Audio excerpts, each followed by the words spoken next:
Shifting focus to Myanmar, it's been nearly 2 months since the military coup there and the situation remains tense. Pro-democracy protesters continue to clash with security forces who are showing little restraint in their crackdown.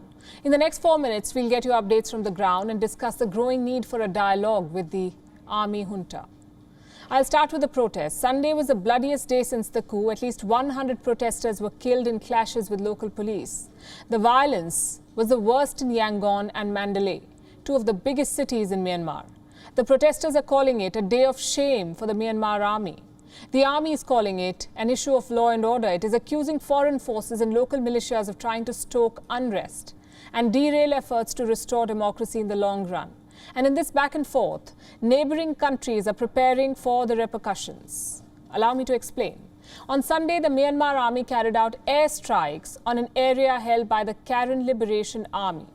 This is an ethnic armed group which operates in the southeastern Karen state bordering Thailand.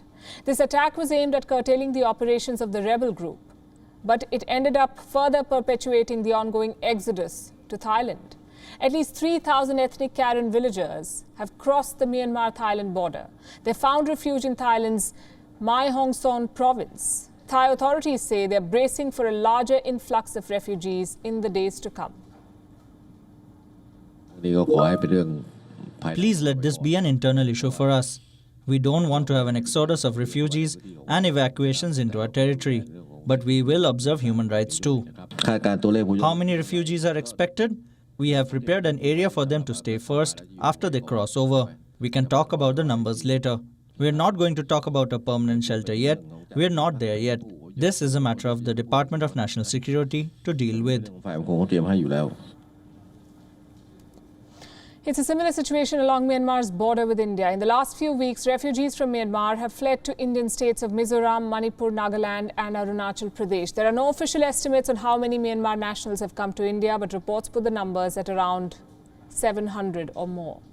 The governments in these states are responding by keeping the local sentiments in mind. A large number of Mizo people and ethnic groups in Manipur empathize with the refugees, and it is reflecting in the decisions being taken by their respective state governments.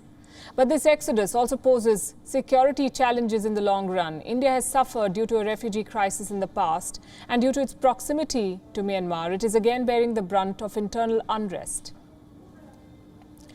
As Western powers situated far away from Myanmar with no real understanding, some say, of the ground reality, ratchet up sanctions on the army junta to prove that they're doing something, the reality is that India and other countries in the region, neighboring Myanmar, are ultimately paying the price for their decisions. And I say this because sanctions, visa bans, arms embargo, freezing assets and cutting diplomatic ties, all of these decisions taken recently by Western nations have done little to stop the ongoing crackdown in Myanmar, or for that matter, reverse the coup. It has made no difference on the ground.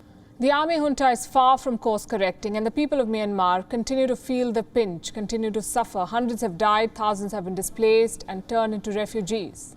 So I'll say this once again, the need of the hour is not to make tall proclamations, but to adopt a cautious and practical approach, to hold a dialogue with the military generals if needed, and persuade them to restore democracy.